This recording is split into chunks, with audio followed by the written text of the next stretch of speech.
బరాబర్ మళ్ళా బీఆర్ఎస్ రావడానికి పక్కా ప్రణాళిక అయితే సిద్ధం చేస్తున్నారట.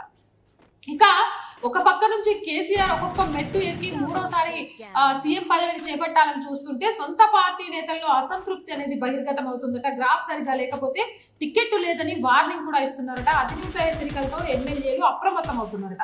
సొంత సర్వేలు చేయించుకుంటున్నారట. సిట్టింగ్ లో అసలు మా గురించి జనం ఏమనుకుంటారు, మేము జనాల్లోకి వెళ్తే అసలు మమ్మల్ని దేక్తారా, ఒకవేళ జనాల్లోకి పోతే గా పథకం ఇవ్వలేదు గీ పథకం ఇవ్వలేదని ఏమైనా క్వశ్చన్ చేస్తారా, క్వశ్చన్ చేస్తే ఎలాంటి ఆన్సర్ ఇవ్వాలి, అసలు నా ఎమ్మెల్యే ముఖము అనేది మా నియోజకవర్గంలో జనాలకు తెలుసా, అసలు జనాలు నా గురించి ఏమనుకుంటారు, 5 ఏళ్లలో 6 నెలల్లో ఎన్నికలు ఉన్నాయనగా ఇప్పుడు ఎమ్మెల్యేలకు గుర్తొచ్చింది నా గురించి జనాలు ఏమనుకుంటారు అని.